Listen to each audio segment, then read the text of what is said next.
In this world, there are spiders the size of a house, the water in the rivers is as hot as lava, and the grass is as sharp as a blade. But you don't have any reason to be worried because you control everything in this world. This is your dream. There are no barriers for you here. You can run at the speed of light, fly across the sky, jump from one planet to another. There are no boring rules. The laws of physics and biology are a distant memory. Animals can talk, and trees can walk.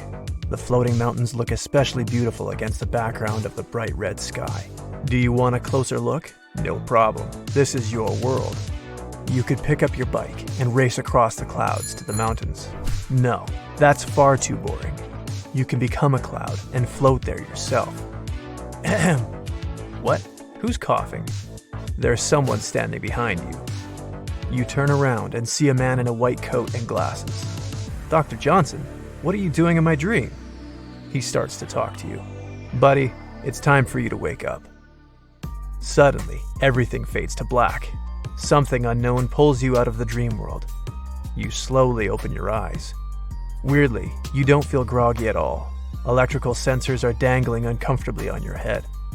Dr. Johnson is standing in front of you next to a lot of complicated equipment. Hey, welcome back to the real world.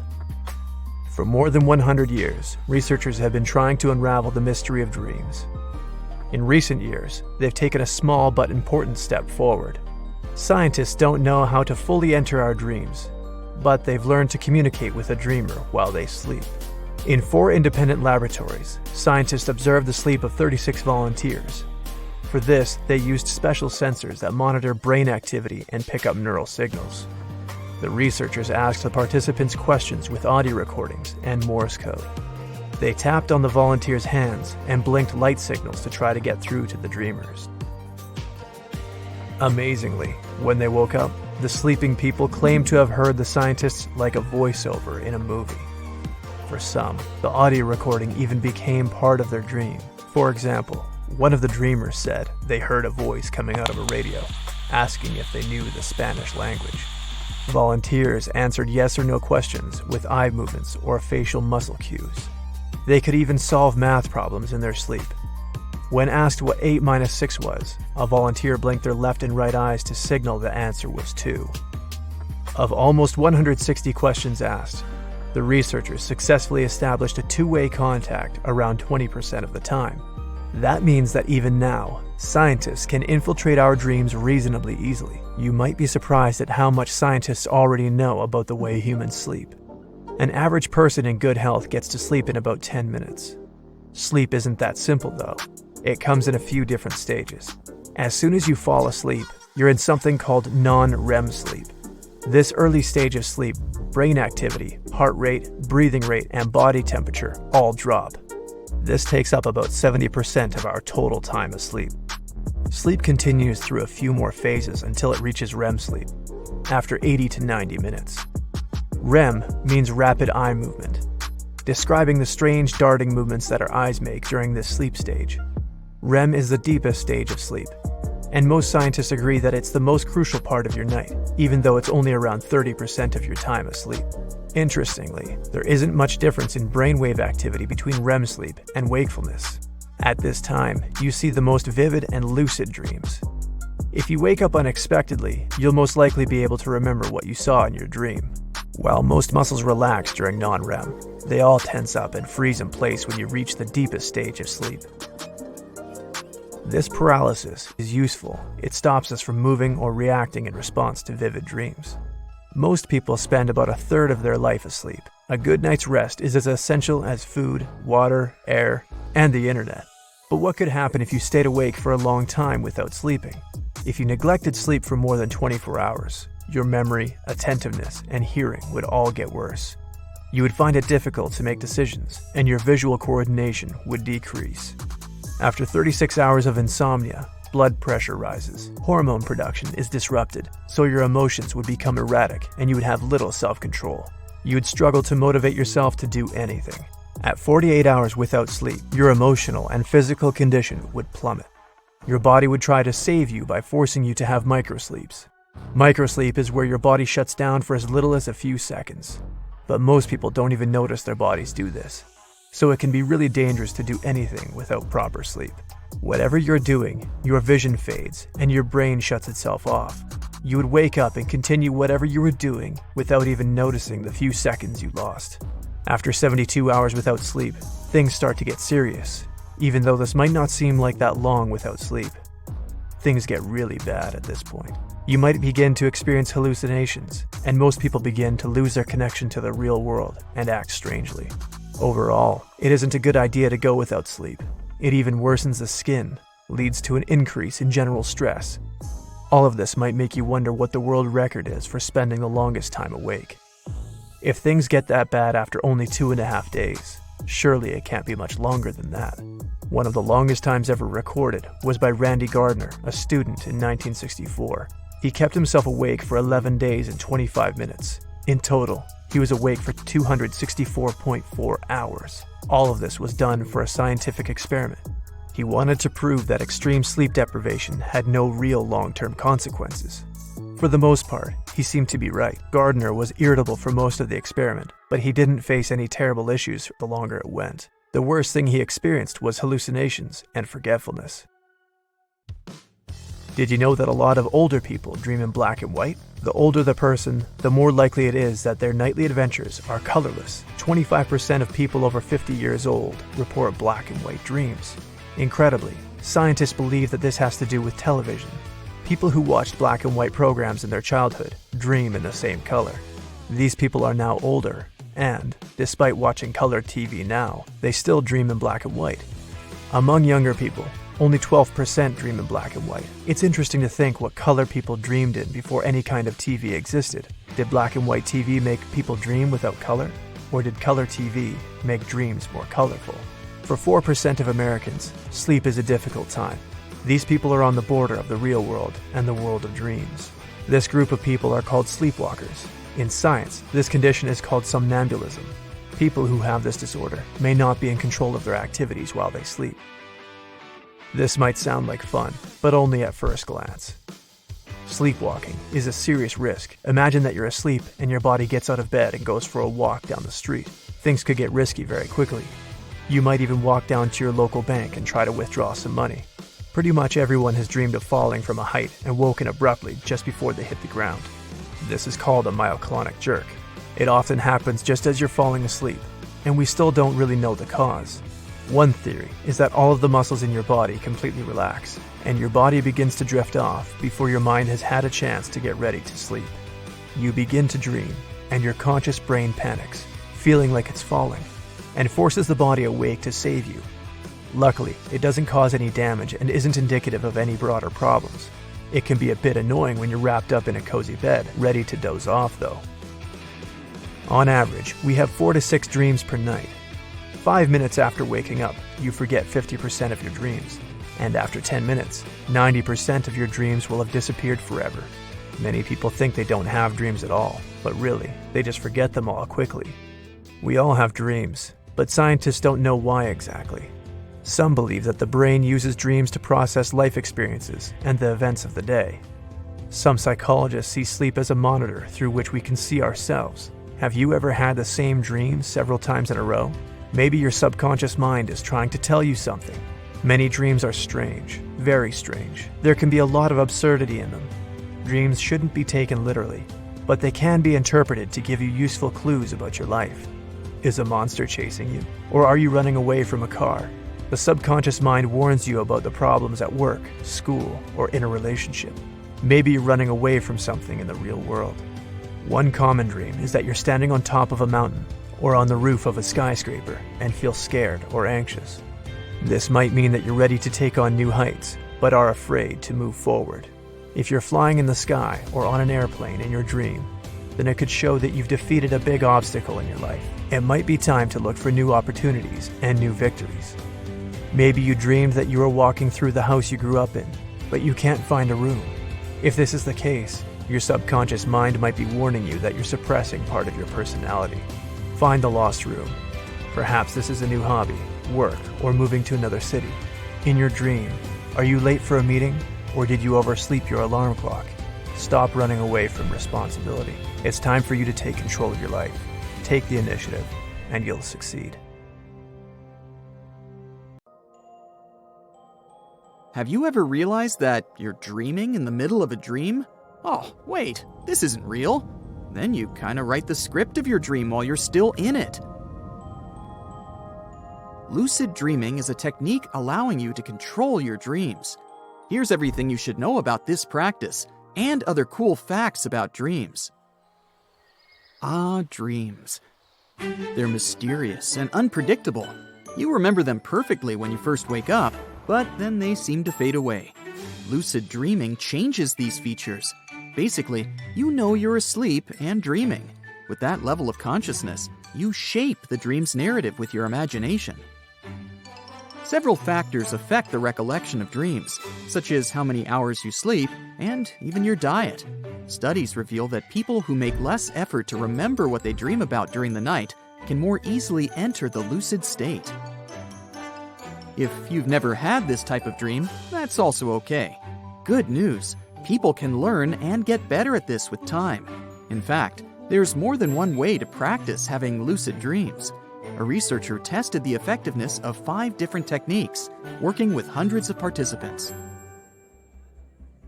The first technique of lucid dreaming is reality testing. Here, the participants are expected to examine their physical environment repeatedly every day to perceive its reality. The goal is to turn this behavior into a habit. In that way, participants can make reality checks in dreams and understand that they're dreaming. You can also do reality checks during the day. This will enhance metacognition, which is the awareness of your own thoughts. You get used to differentiating real life and dreams. You can check the time to see if it's running normally, because you can't really comprehend the flow of time when you're in a dream. Or press your finger into your palm to feel if it's solid or not. Applying these reality tests when you're awake will prepare your brain to try them in a dream and enter lucidity. The second technique is called Wake Back to Bed. This one suggests you go to bed and set the alarm to wake up after 5 hours. You stay awake for a short time and do an activity to stimulate your mind, like writing or reading. Then you go back to sleep. This way, you go straight back to the REM phase. You can dream during this stage of your sleep cycle. So, by kind of tricking your conscious brain, you make it stay active as you re-enter REM sleep. The next technique has one of the highest success rates. Mnemonic induction of lucid dreams, or MILD for short, also asks you to wake up after 5 hours of sleep. And when you wake up, you should remind yourself that you intend to realize that you are dreaming the next time you go to sleep. You can literally say to yourself, "Next time I'm dreaming, I'll remember I'm dreaming." Think of our brains like supercomputers. You program your computer with this phrase. When you notice that you're sleepy, focus on the most recent dream you had. Try to pick up a dream sign. This could be something that felt surreal about the narrative of your dream. Your intention is to remember, return, and visualize that dream to become lucid in it. Okay, I know no one probably wants to leave their cozy bed and wake up in the middle of the night, but the senses-initiated lucid dream technique also works like that. This practice suggests that the participant should focus on noises, sights, and physical sensations after waking up. They can control the action and the content if they concentrate on each stimulus for 20 seconds before falling asleep again. This one is among the most effective techniques. The last technique is a combo. When the alarm wakes you up after 5 hours of sleep, you focus on the sounds and the sensations you get from your surroundings. Then you remind yourself of the whole point of doing it with the help of the intention phrase. It requires practice and takes time. Little by little, people become more mindful of their dreams. Did you know that younger people have a natural tendency to have lucid dreams? A Harvard study found that most younger people experience these dreams in their growing up process. The results show us that people don't actually learn, but rather remember how to become lucid. This means we have the know-how all along. We just need to practice it. You might think that using your imagination to control your dreams can make you feel tired, but it's the opposite. Once you become lucid, your brain moves into the gamma wave brain state. And this is cool. lucid dreaming is like a natural state of meditation. And you wake up with more energy. Do lucid dreams have other benefits? Yes, they're good for your overall well-being. You get vivid, real-life experiences. You can't do some of the things you can dream of when you're awake. It may help consolidate motor skills and ease anxiety. What's even more interesting is that your brain also gets benefits from lucid dreaming. The area of your brain called the prefrontal cortex gets reactivated, and your neuroplasticity becomes engaged. This is the ability of your brain to rewire itself. For example, to enhance a newly learned skill. Studies reveal that if you practice an athletic discipline in a lucid dream, your brain rewires itself in a way that makes you get better at that discipline. These types of dreams are also used to treat recurring nightmares. It's used as a tool to overcome the stress people have after traumatic events. This method is proven. Some psychotherapists use it during their sessions to help their counselees integrate their trauma. Researchers say that lucid dreaming has the potential to heal if people become lucid and apply some visualized healing techniques under the surveillance of their therapists. We've talked about the benefits, but can lucid dreaming be dangerous? It's generally safe, but there are risks too. It's hard not to notice that many of the techniques require interrupting your sleep cycle. This might be bad for people who have existing mental health conditions. Another side effect of a broken sleep cycle may include dissociation. If you can't figure out what is a dream and what's real, that's a problem. There's also something called sleep paralysis. You know, the times when you're conscious, but you can't move. Some people can't even open their eyes, and you just desperately wait there for your brain to let you move. So it's super important to consult a therapist or sleep specialist before trying to enter lucidity. Let's say your therapist or sleep specialist has approved your work with lucid dreaming, and you're excited to start. What should you take into account? The answer is sleep hygiene. Sleep hygiene means that your daily actions, especially before bedtime, have an impact on your overall sleep quality. A healthy sleep habit requires a comfortable sleep environment and a consistent sleep schedule. If you have those, you can get a restful sleep and rise and shine the next day. If you sleep in a cool and dark room, that's a plus. You've probably heard hundreds of times about the good effects of moving electronic devices out of your bedroom or stopping looking at screens at least 30 minutes before taking a nap. It works in favor of lucid dreaming, too. This routine helps your brain to be in the mood for deep sleep, where you can dive into REM. People born blind have sensory dreams instead of image-based ones. Instead of the sense of sight, dreams are shaped by other senses. Other than that, the intensity of dreams is equal. By comparison, people who become blind later in life still have visual dreams. Here's a bonus. Animals also have dreams. Your four-pawed best friend sometimes goes on an adventure in their sleep. So, have you ever had lucid dreams? If yes, tell us about how it went. Yes, you did it. You managed to do that lucid dream thing, when you're dreaming and can suddenly become aware of yourself. You can do anything you want in those dreams, have magical powers, move things with your mind, ride a flying bike, fish while sitting on a small cloud. Awesome. But, yes, unfortunately, there's a but. No matter how epic the world of dreams may seem, there are a few things you might want to avoid. You're in a house, but you're not sure if you're dreaming or not. There's a road, a thick forest behind it, and this house. The house is old but very neat and clean. Now you're standing in a long hallway. To your left, there's a beautiful retro-looking living room. Why not check it out? The sunlight's gently seeping through the curtains. It looks magical. Red vintage sofas, a thick green rug, a coffee table, 2 big bookcases, an old piano in the corner, plants near the windows. Who waters those if no one lives here? Never mind. Hey, check out this standing mirror right next to the piano. Slowly, step by step, you start walking toward it, wondering what you're going to see. And stop right there. The first rule of lucid dreaming is to try to avoid doing activities that make you feel too emotional. The mirror might reflect a different and pretty distorted version of yourself. You might not like what you see. What if it's someone else looking back at you?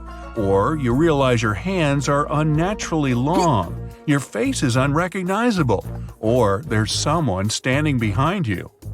A mirror in a dream is definitely the worst way to find that out, so try to resist this temptation. Once you're a lucid dream pro, you can give it a try. Now, you move on, checking out other things in the house. Suddenly, a thought pops into your mind. If this is a dream, where's your real body? No, don't go down that road. Try not to think about your body. If you do, you risk losing focus. The house will vanish and you'll wake up. Once you're in a lucid dream, you should try to pay attention to your surroundings. Anything else, especially thinking of yourself lying in bed, bye-bye, better luck next time. Okay, you're still in the house, focused on the things in the living room, not on your body. Time to move on. Check out some of the other… Wait, stop. You suddenly became very aware that you're in a creepy old house all by yourself.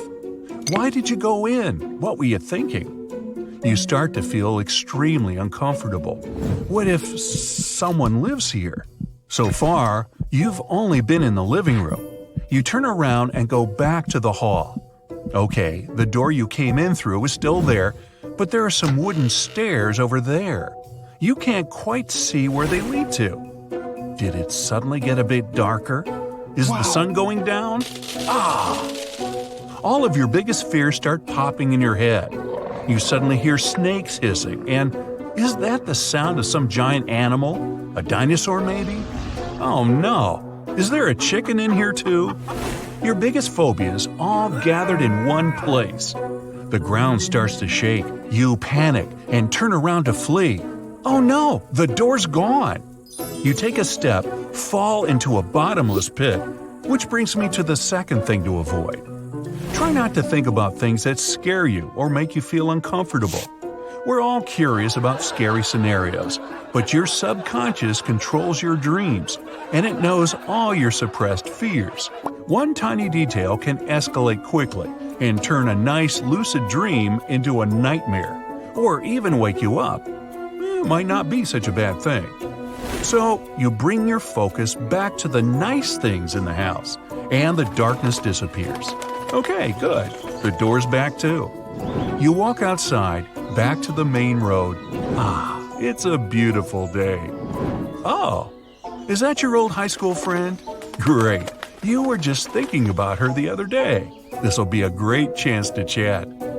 Stop right there. When it comes to lucid dreaming, the fewer real-life places or people, the better. Lucid dreaming can make you feel like it's all real. It's not like you're going to wake up and think you actually talked to that person, but your subconscious will memorize how you felt about it. That can be a bit confusing if you end up meeting her in real life. Lucid dreams can create fake memories, which can lead to all sorts of real-world issues. So, the house, the road, the thick forest next to it. Did your mind come up with all that by itself? Of course. Giraffes aren't usually so tall their heads poke through the clouds. You can't normally fly up to pick up an apple from that top branch. And elephants don't really wear awesome necklaces and earrings. Your dreamland doesn't have any limits. Hey, enjoy it while you're there. If you don't, you might end up inside a boring dream where you slept through your alarm again. You could even have a lucid nightmare. Or maybe they're the same thing. If you get too excited right away, your lucid dream could finish too quickly. Yes, lucid dreaming is like the best VR simulation ever. So, that's why you want to make it last. Sure, you can fly, see an epic waterfall, have magical powers, slide down a rainbow, enjoy a tropical paradise with coconuts and palms, but wait. Relax and try to stabilize your dream before you jump into any of that stuff. Start it off slowly with things that are more normal, like a road, house, meadow. Oh, hey, look, cute little rabbits and a deer. Much better to start your dream off that way. It takes some time to become skilled enough to do all those crazy things without waking up. You want it to be amazing and not just, boring or frustrating, or worst of all, end too soon. But also, keep moving. Don't aimlessly wander around. Forest, road, house, blah blah blah sounds interesting at first, but eventually you should move on to more fun things. Make a plan. In lucid dreams, time goes slower than it does in reality, so use it well. Don't try too hard to control everything in your dream. First off, that takes a lot of practice. And second, let some things surprise you. Hopefully, not some phobias hidden in the dark corners of your subconscious. Keep your eyes open in the dream. How else are you going to see all the wonders of the dream world? Closing your eyes a lot can be a sign to your body that you want to wake up. It's helpful when you're stuck in a bad dream and can't make those scary creatures go away. But if you're in the good place, don't spend too much time in your dreams, lucid or regular ones. They all happen during your REM, rapid eye movement sleep phase. In non-REM sleep, your eye movements, heart rate, and brain waves gradually slow down. And then, bam, REM phase comes around and your brain starts having fun. More than half the world's experience lucid dreams at least once, but few people can actually control them. Maybe that's not a bad thing, because knowing there's a place where you can do literally anything you imagine, you might start to lose touch with reality. But when you're there, don't leave anything on your bucket list. How about flying? You're at the top of a high mountain, thick, fluffy clouds are all around you. Where's the ground? You look down. Wahoo! In your dream, you're not afraid of heights. You feel adrenaline pumping through your body. Hey, go for it. Jump, spread your wings. Oh, by the way, you now have wings. Or what if, like me, you want to swim deep down into the ocean? You're on a small boat. You take a few deep breaths, feel the crisp air penetrating your lungs. One final inhale, you crouch down and splash. The best part? When you're dreaming, the salt water doesn't sting your eyes.